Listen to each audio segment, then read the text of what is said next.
pasture, run 'em in the pen, work 'em on the Sundays, do it all again. Race 'em in the sand, buck 'em in the mud, drip a cowboy's sweat, bleed a cowboy's blood.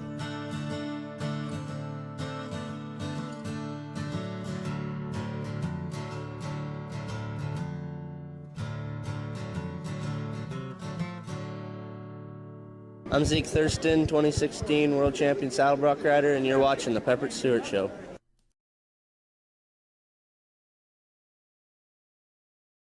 All right, welcome everybody. Got a great show for you guys tonight.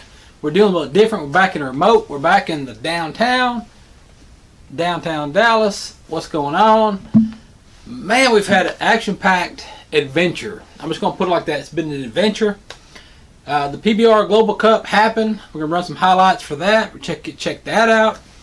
The Texas Arena League. Man, if you have not been out for some horse hockey, it's polo, but hockey combined, you're missing out. So we went out there. I'm going to throw some videos for you guys for that.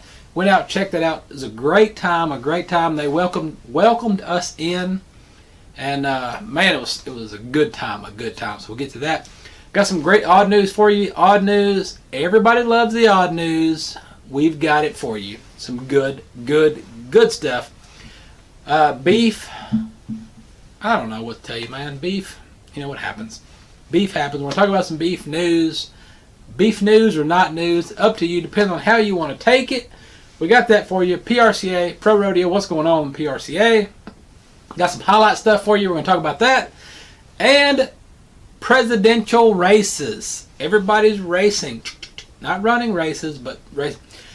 Once again, I reached out, like I do every election, I reach out to the candidates, say, hey, if you want to talk to rural America, platform's here, come on, let's talk about it. You can call me, you can drop in studio, sit here, whatever you want to do, come on, talk to rural America. What? You don't hear anything? Neither do I. Crickets. Nobody's coming, man. Nobody wants to talk to rural America. Everybody wants to talk about everything else, but not. And come on, tell us. You know, if you're running for an office, tell us something. You know, back in the old days, I guess what was it, 2015, 2014, something like that. We had a few candidates come on the show back in the old days. We had some guys running for stuff that came on and visited with us and talked to us. We're not going to harass you. We're not going to give you a hard time. We're just going to, you know, ask you questions. You tell us stuff. That's it. Simple enough. But anyway, none of the candidates wanted to come on again this year. So Super Tuesday is going on today, tomorrow, whatever's happened. Super Tuesday's gone. So I don't know. I mean, the floor is still open. It's still open for anybody that wants to come on. Talk to us. Talk to you guys. I don't care who they are. I don't care if they're Republican. I don't care if they're Democrat. I don't care if they're independent. I don't care if it's Mickey Mouse. If you want to talk about something, doors open. Come on. Let's talk about it. Because that's what we're here for. Talk to the people. You guys. We're talking about stuff. So that's what's going on. Take a look at this. We'll come back. We're going to talk about stuff. All right. Hope you check that out. It's good stuff. Look it up. Texas Arena League, horse hockey, hockey on horseback. Man, that's some good stuff. Went out there, Kaufman, Texas. Went out there to the arena, watched it. Man, it was good. It was good stuff. It was really, it was exciting. It wasn't. I don't know what I had in my head, you know, what I was expecting it to be, but man, it was great. It was great. I mean, it was action packed. There was a lot of action, a lot of stuff going on. SMU Mustangs. If you watch the show enough, you know they've been in the studio before. We had some equestrians in. Well, matter of fact, the SMU horse hockey polo team was out there, and they dominated. I'm talking about domination. And what's funny is this. It was the SMU women's polo team. They were matched up against the men's team. Battle of the sexes. Don't matter. SMU dominated. It was like, when it was over, it was like 20-something to like 5, maybe, something like that. So anyway, it was great stuff. Had a good time out there. Talked to a few folks. We talked to the SMU team. SMU, which dominated. We talked to them. We talked to Robin, you know, who puts on a good show out there. Also referee. we'll talk to some competitors. So what I'm going to do right now, I'm going to give you the opportunity to see what we heard, what we saw. So take a look at this compilation of videos. Enjoy this, and when I come back, we're going to talk about beef. Nice setup there. Grace Rodnick. Grace Rodnick. All right, we're out here with the SMU polo team, who had a dominating performance today. And we've got the team here. You want to each introduce yourselves and tell us what y'all are in school for at SMU, what you're studying, and what led you to play polo. Sure. Hi, I'm Megan. It's my last year here at SMU. I'm studying math and engineering, and I've been playing polo for about 12 years now, and it's been great here at SMU. I'm Lindsay. I'm studying environmental studies at SMU as well as environmental anthropology. I've been playing polo for about 2.5 years now, and I started playing after my sister and my dad started playing, and I thought it looked really interesting and fun, so I just went for it. I'm Grace. I'm a freshman here. I do studio art, but hopefully going to do business as well. And then I started playing because my dad played, and they were like, you got to play, and I was like, okay, and I loved it. So that's that. And the horses y'all rode today, are they your own horses, school horses, or tell us about the horses? Yeah, so I rode Gray in Denego. Gray, I want to say she's like 14 or 15. She's gray. She's a little bit wider, but she's a tank. She's a great horse. Horse I rode in the second and fourth, she's great. She's older. She's like 20, 22, but that's probably like, if not my favorite, like my second favorite horse that we have. So she's great. She played awesome. Okay. I rode Bud. He was the paint. I rode him for the first and third chucker. He's one of my favorite horses. He's super handy. He's super willing to just get in the play, so I love playing him. I played Gordita in the second one. I haven't played her a ton, but she's a great horse. Super handy too, fast. So since I'm kind of new, I'm still trying to get all the horses down, but I played Matako 2 and 4, and he's one of my favorites because you can make him really hoppy and jumpy, and that's my kind of horse. And then Gringa 1 and 3, and she's super handy and tiny, so you just can run around. It's so fun.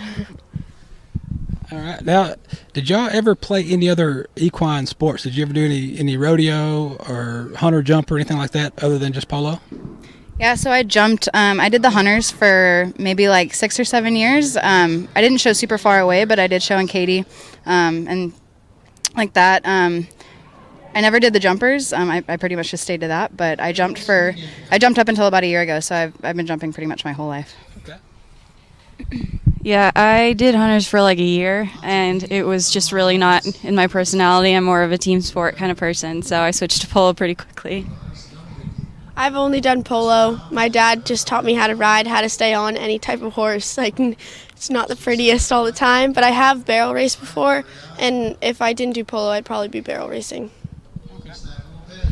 All right, this is the SMU polo team. Megan, I think they said you scored 20 points today? Something like that, yeah. How did that happen? So I've been training for about a year now. I've really been trying to get better, and it's really starting to pay off, and it's really cool to see it, where I score so many goals, but it's really not just me, it's them. I mean, she really helped me a lot, as did she. I mean, it's really all about the team. It's not just about me, so. Just kind of in the right place at the right time. Have your teammates kind of set it up, and all working together, setting things up, because you can hear y'all talking back and forth, setting each other up and going. And you scored 20, and some others y'all scored some more too, and it was a team effort. But just one of those things, right place, right time, knock it in. Exactly. Okay, after this event here, where do y'all go next? How often do y'all compete? So we have regionals in March, and that's March 6th through 8th. We're playing A&M here at home. Besides that, we're just trying to train for that in March. So, how often do y'all practice? Is it something y'all practice every day, or how often do you practice? So the girls practice on Wednesday, Friday, Sunday. The guys practice Tuesday, Thursday, Saturday. So three days a week. Okay. Yeah. All right. Well, that's it. SMU dominating performance here in the polo horse hockey. Look them up. Find them on the internet. SMU. All right. We're still here at the Texas Arena League. I've got Robin here. He's going to tell us a little bit more about how the horse hockey, the arena polo works, and just tell us more about it. So if anybody's seen the outdoor game, that's a little more like tennis. and arena polo is a little more like racquetball because you got all these bounces off. There's a lot more contact, a lot more dirt, sweat, all that stuff. It's a great sport when you got just a couple of horses. That outdoor requires a little more horses. Texas Arena League here, thing that's great about it is people are traveling from all over. There's teams coming from Midland. There's teams coming from Austin, Oklahoma, everywhere. They asked us, they're like, can we still play in Texas Arena League if we're from Oklahoma? And I said, yeah, sure. We'll welcome them all. So we're playing this weekend here in Legends in North Texas. We finished a couple weekends ago down south of Austin. We'll go to Midland in March, and then we'll finish up down south of Austin, and then we'll have our final awards from the points all added up, and the winning team gets their belt buckles. And then we've got other kind of awards like best playing pony and sportsmanship and high point individual and all kinds of good stuff. So we got lots of great prizes. Okay, now is everybody one level? Do you have different divisions, or how does that work? Okay, so we got different divisions. So polo has a handicap, and you're handicapped from -1 to 10. 10 being the best in the world, and currently we do not have a 10-goal arena player. So that's how far away that is. And -1 means you're either new to the sport, you're a good rider that's new to the sport, or you're also a weak rider. So those are the newer players. So what we've got going on is Friday night we had our sea flight, which is we allow 1-0, everybody else is -1. So all these people are new to the sport, beginner players. One gal, it was her second time to play an umpired game, was last night's game. Today we're playing the 0 to 3, and tomorrow we play the 3 to 6. So we've got, and then we also have a 6 to 9 that doesn't necessarily happen at every location, but we got 4 different levels going on here, and a lot of people play at least 2 of the levels. So some people play on Saturday and change up the team and play on Sunday. Okay. Yeah. Okay, and as far as the horsepower here, what is the ideal horse to play this? To play this is probably a little quarter horse or an appendix horse, something that's real handy and quick, got some quick movements and got some explosive, because they'll get that ball moved and then they'll need a little explosion, and also another horse that we push the other horses out of the way, which is fun. You know, it's like bulldogging, but you don't have to jump off. So we actually use our horses to push the other horse out of the way. So a horse that's really bold and a horse that's really quick and handy is the horse you want for here. Okay. All right, and we've got some footage of that we're going to show you too to check that out. So if anybody's interested in this or want to look it up, find more about it, where's the best place for them to go? So we're on, Texas Arena League is on all the social media, on Facebook, Instagram, Twitter, and then we're also at texasarenaleague.com, has all the locations, has a place to find tickets and more information and email and all that good stuff. But okay. All right, and that's it. We're here out at Kaufman checking out what's going on here, the horse hockey, arena polo. Check it out, and it's fun watching. All right, welcome back. Hope you enjoyed that. Great time we had out there. Look them up on the internet, Google them, watch them. They compete all over. Get out there and just go to a competition, because watching videos, seeing it on the internet is nothing compared to being out there and watching it live. Let's jump into some beef news. 6 trending headlines you may have missed or may have not. Let's kick it off with number 1. Brazilian beef imports face an uphill battle. All right. So the USDA recently announced that U.S. would lift the ban on imports of Brazilian fresh beef. What are the implications? There's little question that Brazil could potentially ship significant quantities to the U.S. markets. Stop shipping beef here, man. We've got cows here. Let's up our own beef markets. Stop shipping stuff here. You know, we've got to be self-sufficient. We need to be self-sufficient as a country, as the United States of America. We need to be self-sufficient. Raise our own beef, raise our own crops. Don't get me started. All right. The number 2 trending topic. Ag has to have conversations with urban cousins. We have figured out how to talk to our urban cousins. All right.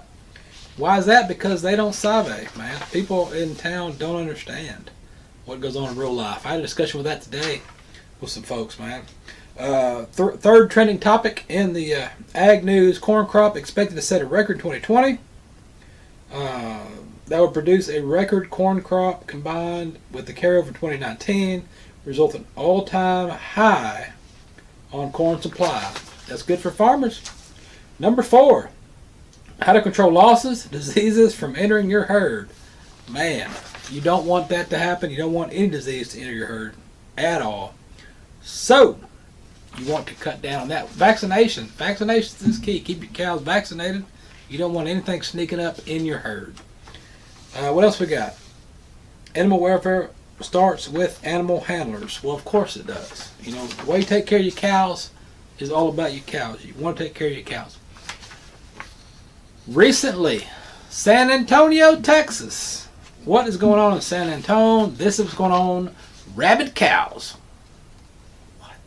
What's he saying? Rabbit? Yes, rabid cows.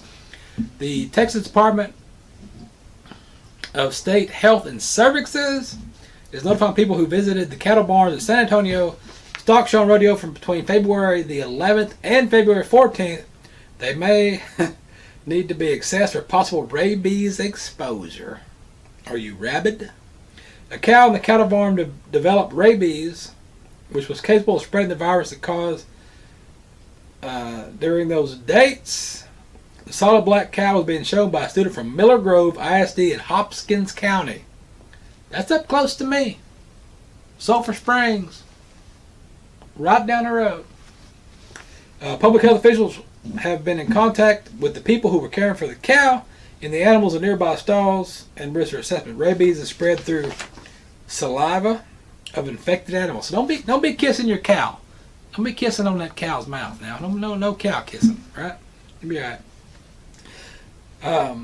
Anyone who puts what? Anyone who put their hands in the cow's mouth,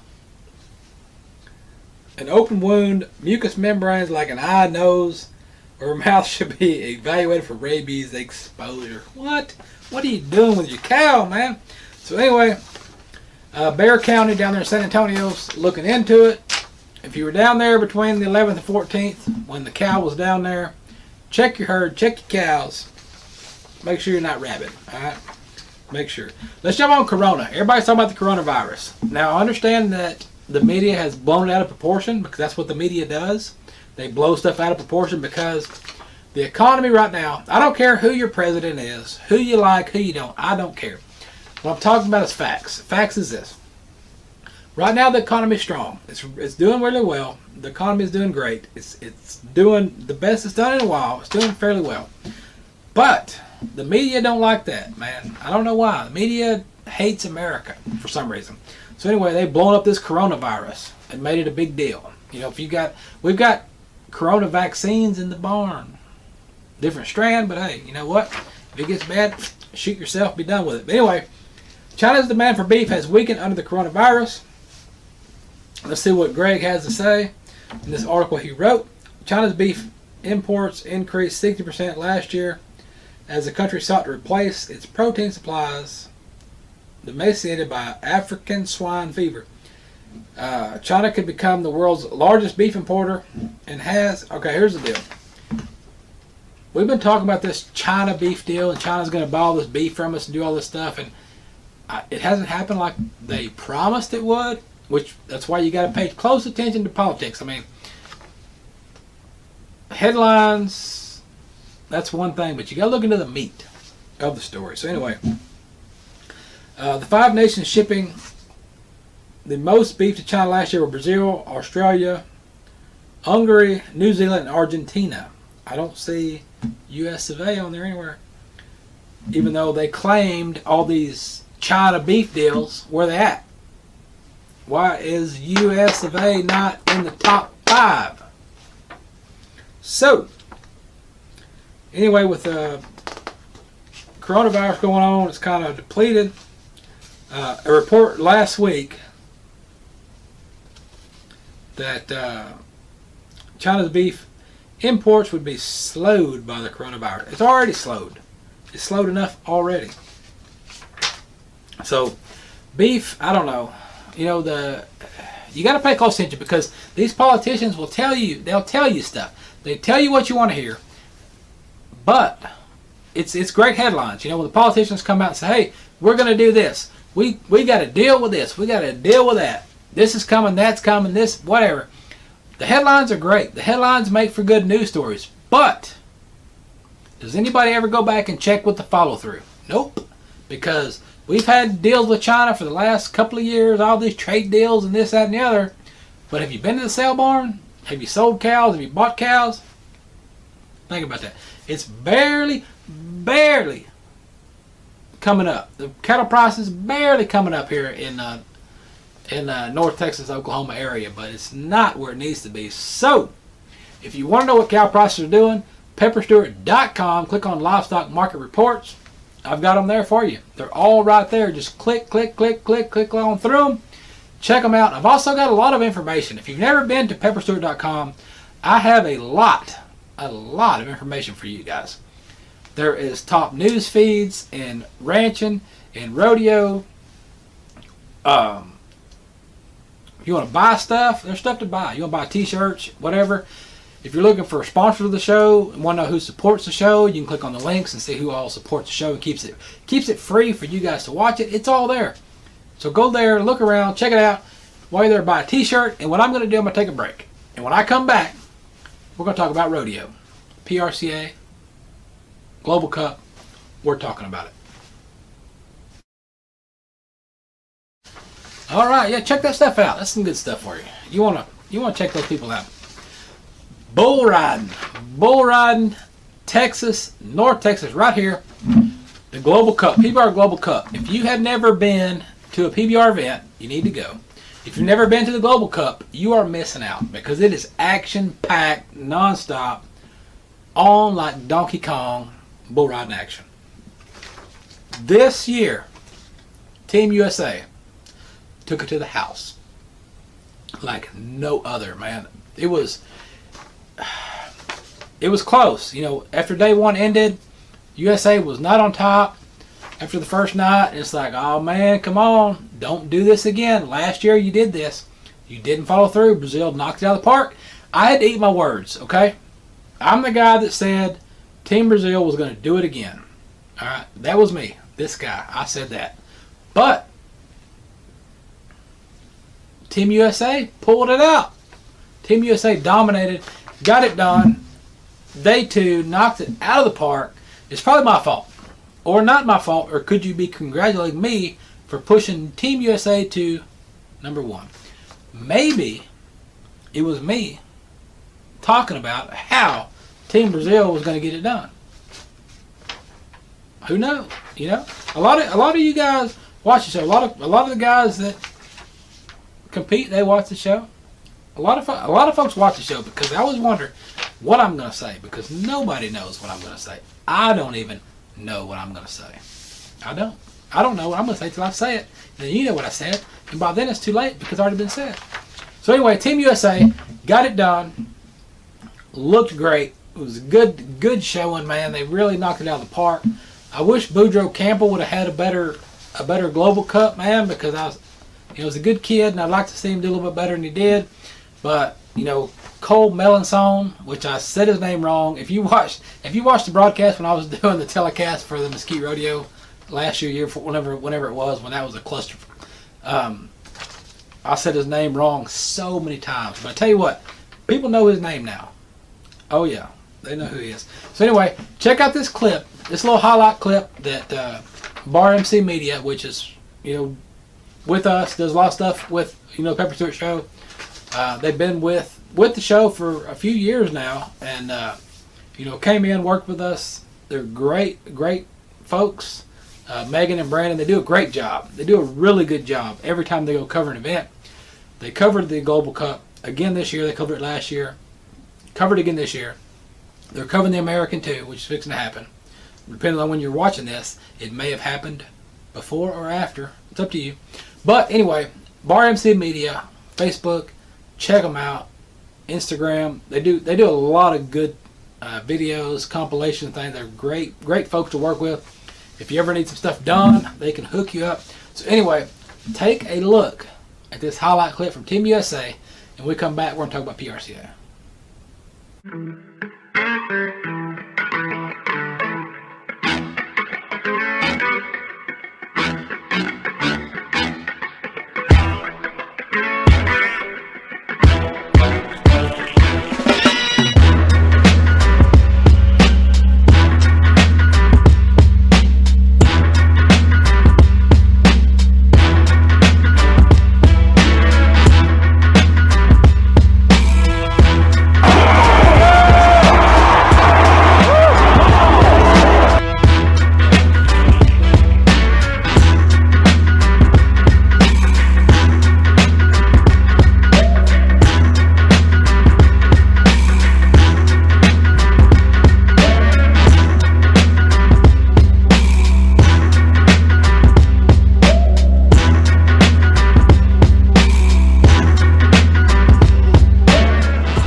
tell me that didn't get you off your seat. You didn't fall off your chair watching that highlight clip. That's good stuff. That's some really good stuff, man. Check them out. Anyway, PRCA, what's going on? Professional rodeo. The PRCA signed a deal with Calgary Stampede. If you don't know, now you know. Calgary Stampede, the Professional Rodeo Cowboy Association, signed a deal. Now they're like this, which is good because PRCA, you know, they did a lot of changes last year, and they realized that rodeo's for the people, and that it's a lot better to come together than to fight each other. Because a lot of associations out there, everybody's doing this. You know, there's a lot of associations out there doing a lot of hoo-la. But, you know, coming together, you know, good stuff, man. That's great to do. So anyway, Calgary Stampede, PRCA, coming together. It's going to be a good event this summer. But anyway, we're going to talk about PRCA right now. We're going to talk about the top rides of 2020. It's 2020. So far this year, I'm going to tell you about some top rides. So we're going to kick it off in the bareback ride. Tim O'Connell on Northcott, McCausey, Stevie Nicks in San Angelo, 94-point ride. 94-point ride in bareback. Come on. Then let's jump down to Jake Brown, Texas boy, Jake Brown on Pickett Pro Rodeo's Top Flight in Waco, 91.5. Then you got another 91.5 with Jesse Pope on Three Hills Rodeo's Weenie. What? In Desmond, Iowa. Then you got another 91.5 with Tilden Hooper on Calgary Stampede's Agent Links in Fort Worth, Texas. That's your top bareback rides. Let's jump down to Saddle Bronc, the classic event rodeo. So your best Saddle Bronc ride so far of 2020, none other than Rusty Wright. Come on, Wright brothers. You cannot talk about Saddle Bronc ride and not talk about the Wright brothers.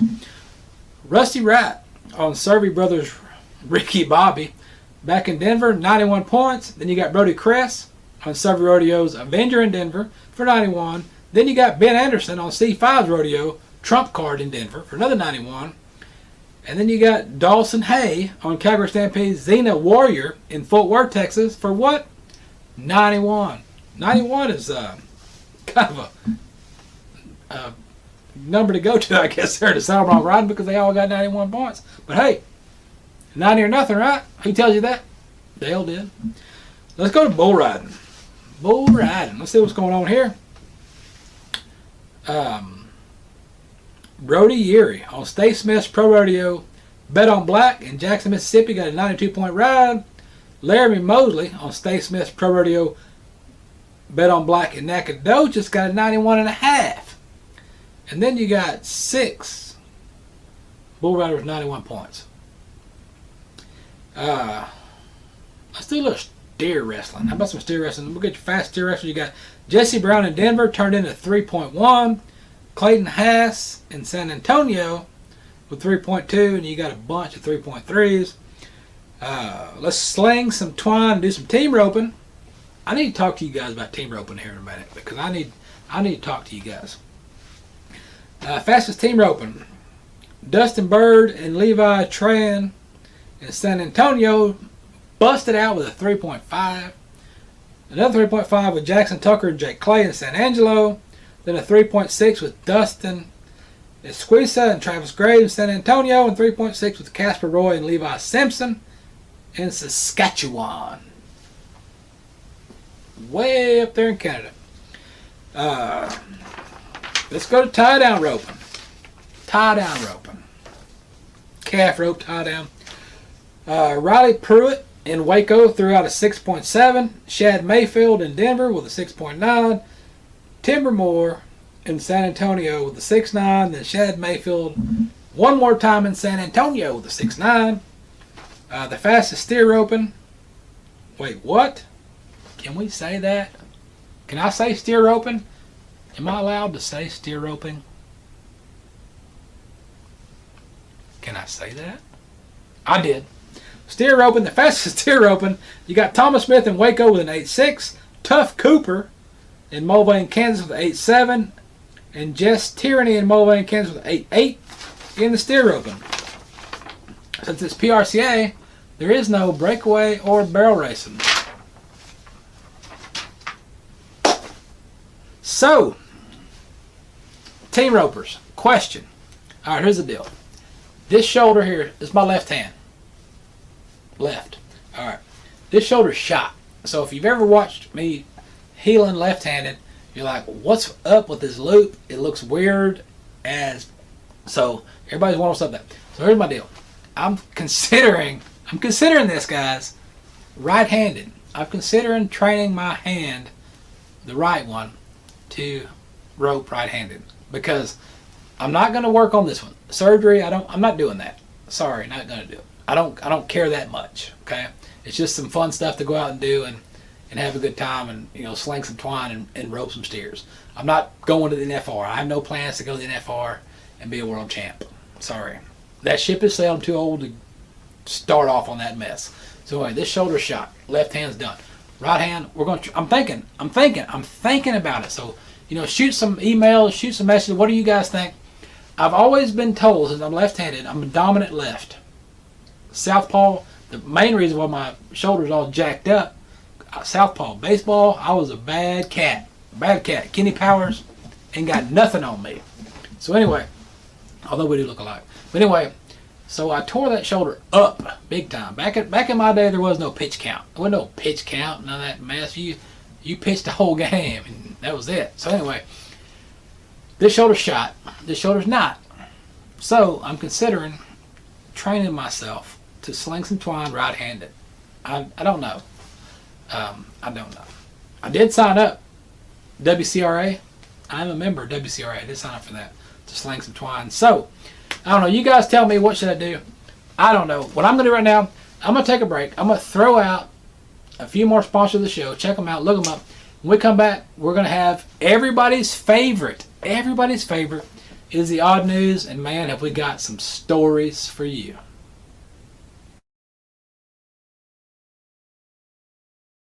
All right, odd news time. Everybody's favorite, my favorite, your favorite, everybody's favorite. So let's get into it. All right, Belgium thrift store. Belgium has thrift stores. So no matter where you're at, man, you got a thrift store. Belgium thrift store finds an album full of women's celebrity photos. What's this about?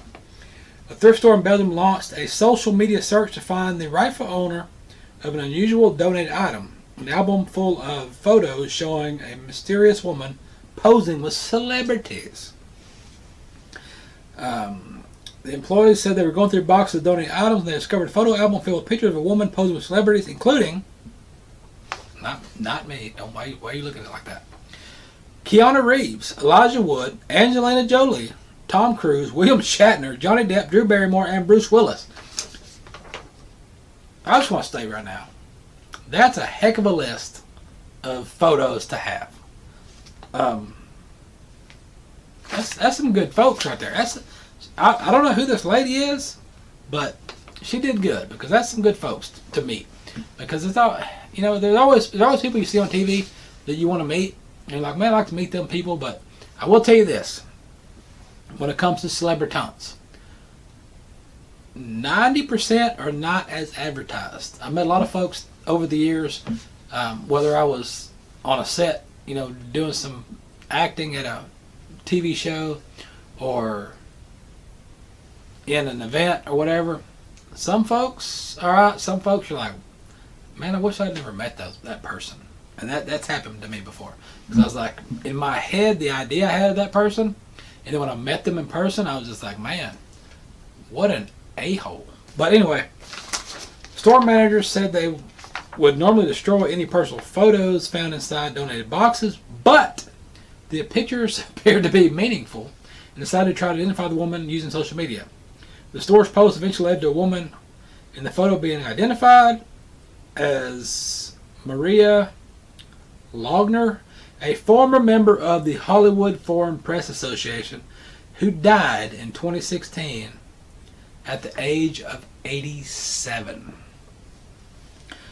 The Belgian TV station was able to help the store get in contact with her daughter and send the album to her in California. It was not clear how the album ended up in Belgium or who brought it to the thrift store. How did it get there in Belgium? That's weird. how that even happened. But you know, the daughter's got the photos, so that's pretty good. That's a good deal. I don't know. I don't.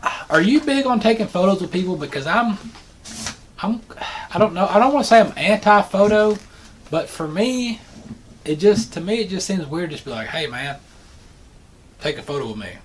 I'm not big on that. I'm more of, you know, if I'm talking to you or we're having a conversation, we're an interview or whatever we're doing, and somebody snaps a photo, I like the casual photo better than the stage photo op. But you know, sometimes that happens. I have been known to do that a time or two. Just been a matter of fact, it happened to me at the Tough Hitman Bull Riding in Fort Worth, Texas, which is coming back April the 4th. The Tough Hitman Bull Riding tour stop in Cowtown is coming back in 2020, April 4th, 2020. Get your tickets and be there. But anyway, what happened to me, I was on the back of the chutes and watching the bull ride. We were doing some photos and the interviews and stuff on the back of the chutes. And I heard this guy talking. And I was like, this deep voice sounds familiar. I know it sounds familiar. What is it?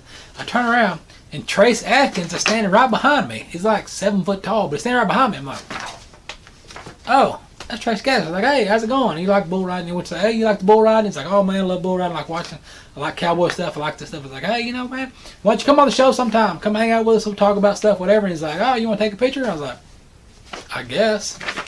So I took one. So anyway, that's the picture you see on the internet of Trace Atkins and me. But it was nice to talk to that dude because I like to talk to people. I don't want to just take, you know, I don't want to just take a picture with somebody or just meet somebody and be like, that's it. I like talking to them. I like conversation. I want to, you know, find out stuff because that split second of a photo means nothing if you don't know about the people. You want to talk, have a conversation, and what have you. So anyway, let's conversate to New York. A New York State student. Oh man, this is going to be good because I've got a story for you as well. New York State student buys a plane ticket to score some Chick-fil-A lunch. A group of New York State students craving Chick-fil-A concocted a scheme that involved buying an airline ticket without boarding a plane. What?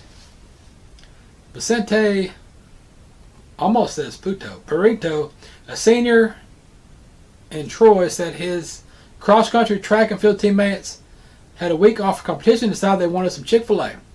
The group discovered the nearest Chick-fil-A was an hour and a half away from the school, but they discovered a fast food eatery inside of the airport.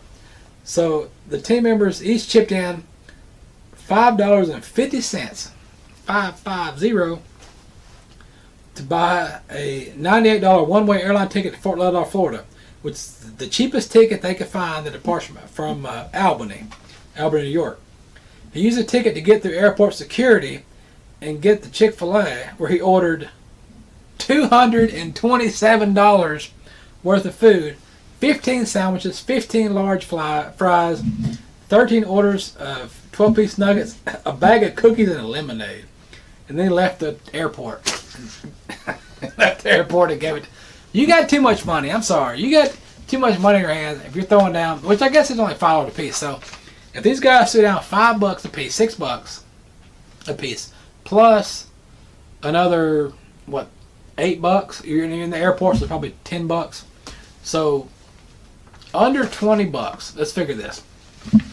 So you're getting a meal for under $20. So is Chick-fil-A, think about this. Chick-fil-A, Whataburger, Burger King, your burger of choice. If it's a burger you really want, you haven't had in a while, is it worth $20 to you? Is it worth $20 to have that burger? But think about this. If you go to a restaurant, a sit-down restaurant, and you order a burger, you're going to pay about $20 anyway for it. So I guess if you really want Chick-fil-A. But here's the deal. I upset the internet because the other day I put on the internet Popeye's spicy crispy chicken sandwich beat the mess out of Chick-fil-A. Sorry, Chick-fil-A lovers. You like Chick-fil-A, that's fine with you. But I'm going to tell you right now, the Popeye's spicy chicken sandwich, no comparison. No comparison at all. And I've eaten a lot of Chick-fil-A sandwiches. All right, I've eaten a lot of those. The spicy chicken, I've had a bunch. The Popeyes, I had it once. Okay, I had it one time. I thought, man, this is great. But I didn't want to make my decision on one. Okay, you can't leave it at one. I had probably another 3 to 5 Popeyes spicy chicken sandwiches before I made my decision that Popeyes is better than Chick-fil-A. So I put it on the internet. People got mad, really upset, called me bad words. But I'm telling you, sorry, as a connoisseur of chicken sandwiches, Popeyes dominates. Also, Burger King. Burger King wanted to get in on the action. Okay, Burger King said, I'm going to jump in. I want a spicy chicken sandwich. I want to compete. What happened?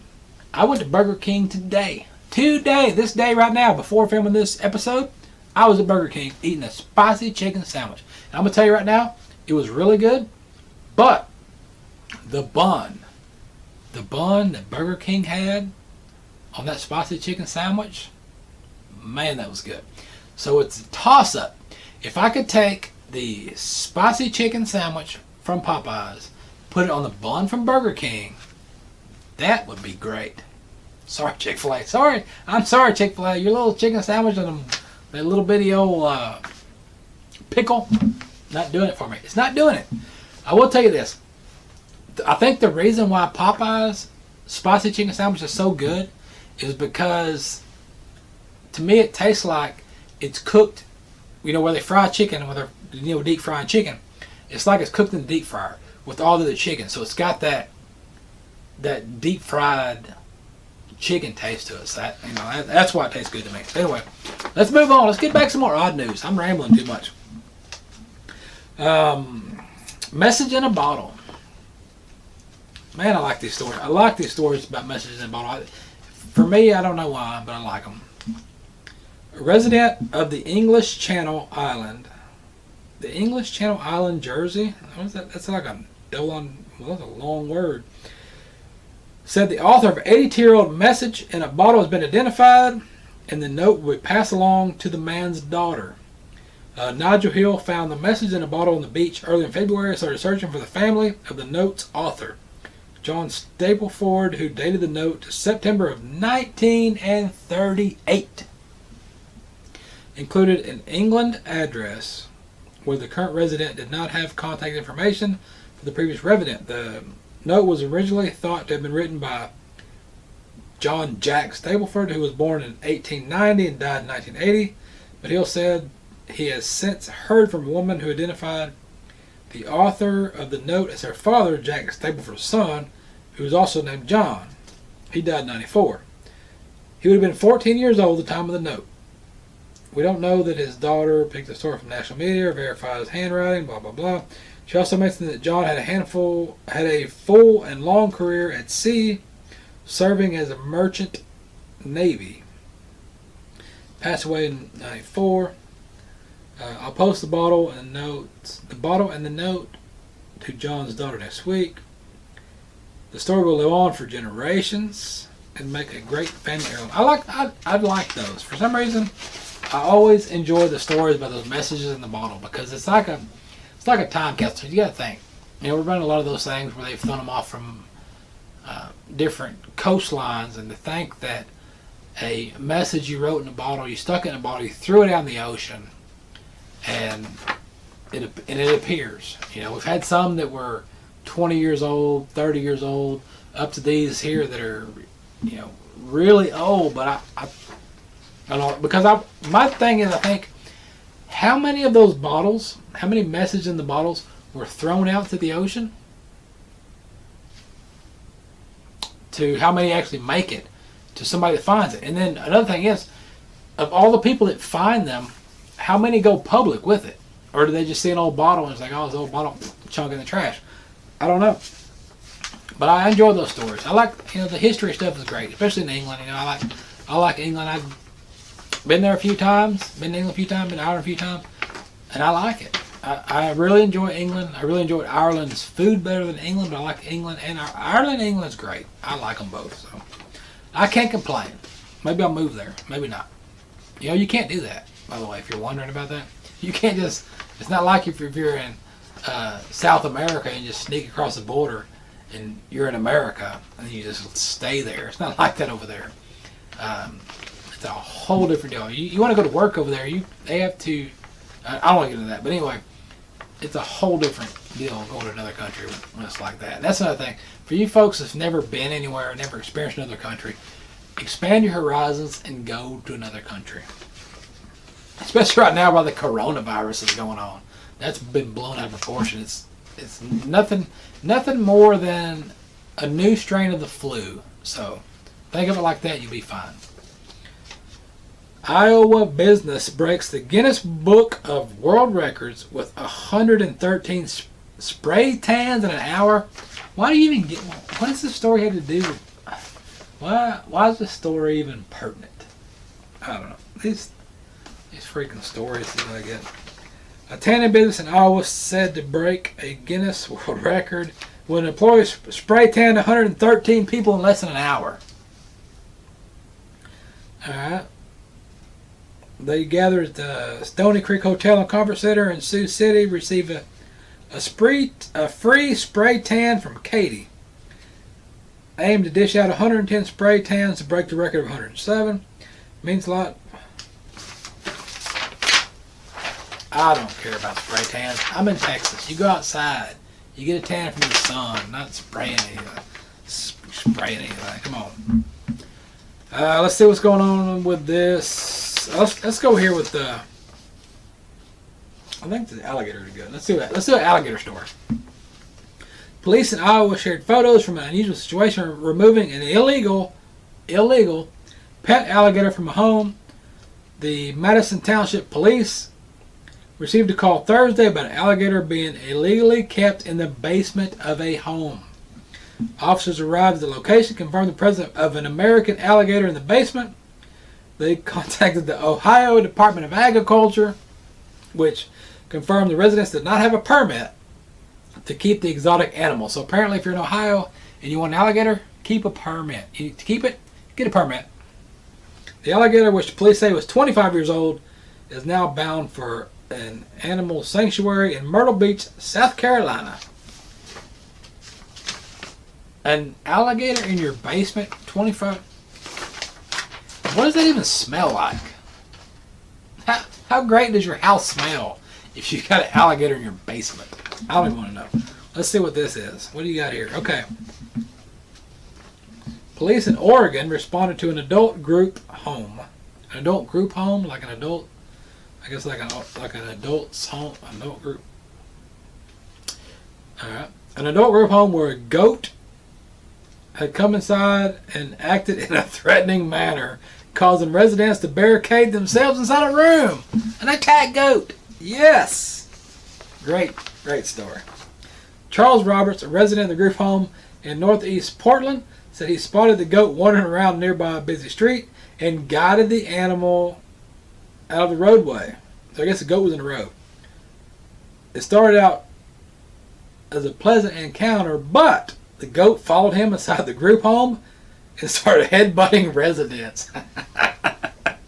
Oh man.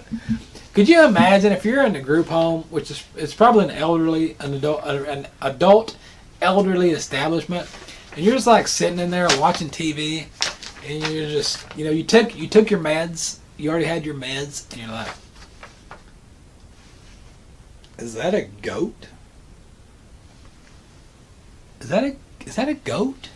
Is there a goat in here? And then, yeah, headbutted by the goat. Man, the residents locked themselves inside a room, called the police. Being a police. Oh man, I'd like to bet. Is there a video surveillance of this? Is there footage? I'd like to see the footage of this, because this is gotta be some good stuff. Let's see what the cops had to say. Being a police officer for 20 years, you see a lot of crazy calls and a lot of crazy things. But when I first saw this and heard it on the radio, I didn't think it was even real. That's what I'm talking about.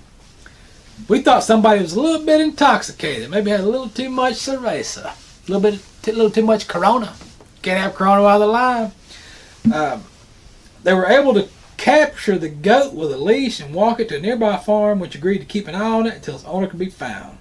Police said they later identified the goat's owner, who told the officer the goat had escaped, was an escape artist, and his name was Prince. Yeah. All right, let's see what's going on. This is in Ohio. In Ohio, man, he's giving up solid food for Lent. Lent, you know, people do that. He's going to switch to a beer-only diet and attempt to set.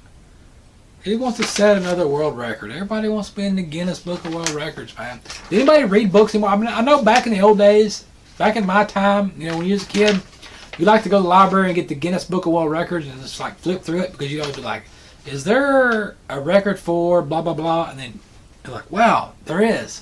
You know, and there was no Google. You didn't Google stuff, guys. You had encyclopedias and you had Guinness Book of World Records. That was your Google.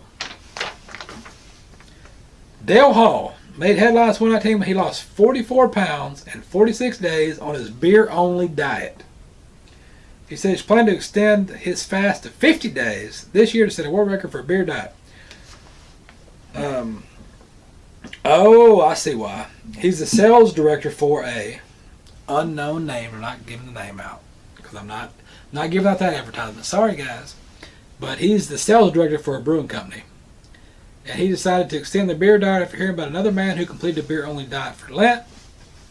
I don't think the extra days are going to be a struggle. The hardest part of the first few days, or the hardest part's for a few days. He said he's hoping to set an all-time world record, but is not sure if the record has been recognized by Guinness.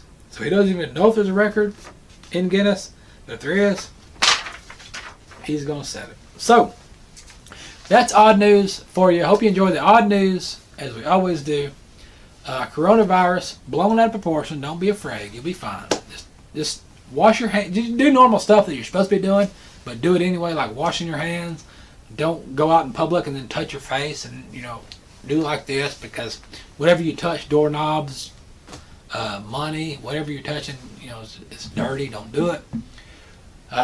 So, you know, be safe out there. Be careful. A lot of stuff's coming up. Keep an eye on pepperstewart.com. Keep an eye on the Facebook page, Pepper Stewart's Texas Rancher Rodeo Weekly. The Pepper Stewart Show Facebook page is gone. It's not there anymore. People have been asking about that, but it's just search Pepper Stewart, Texas Rancher Rodeo Weekly. There's a lot of stuff on the Facebook page, events, what's going on. We're putting videos on there all the time. We're throwing videos out there. So I always keep an eye on that. Pepperstewart.com. Stuff's going on there. Check that out. Hope you enjoyed what you saw. If you didn't, it's not my fault. It's yours, because you're still watching or listening. You know, the podcast is great. We're going to be doing a lot more podcasts than we are going to be video shows, so stay tuned for that. And what I'm going to do, I'm going to kick this mule. I'm going to get out of here, leave it to you guys, and there's a good chance you're probably going to see a video coming up for a movie that's coming out. Are you going to see it? Are you not? Watch this clip. Let me know. Welcome to the 25th anniversary of the toughest sport on dirt.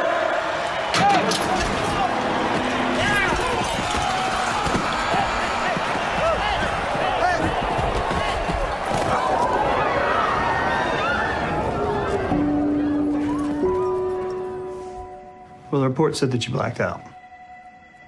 What am I going to do with you? Crystal's been causing me some grief. You be in bed.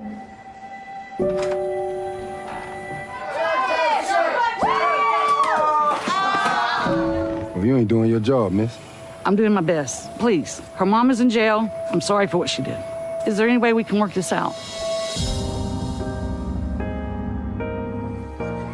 That's the girl that broke into your house? Hey, I bet she can ride better than you.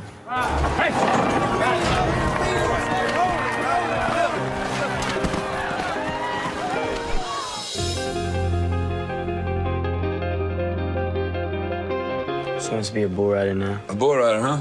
You ain't gonna make no money in bull riding. You wanna make some money, we can talk about that.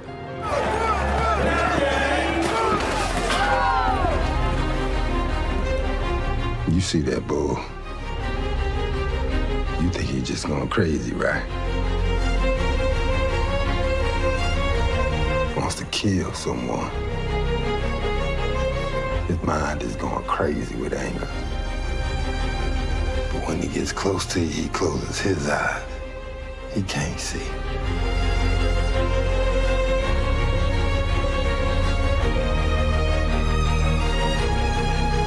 And then he's yours. You understand?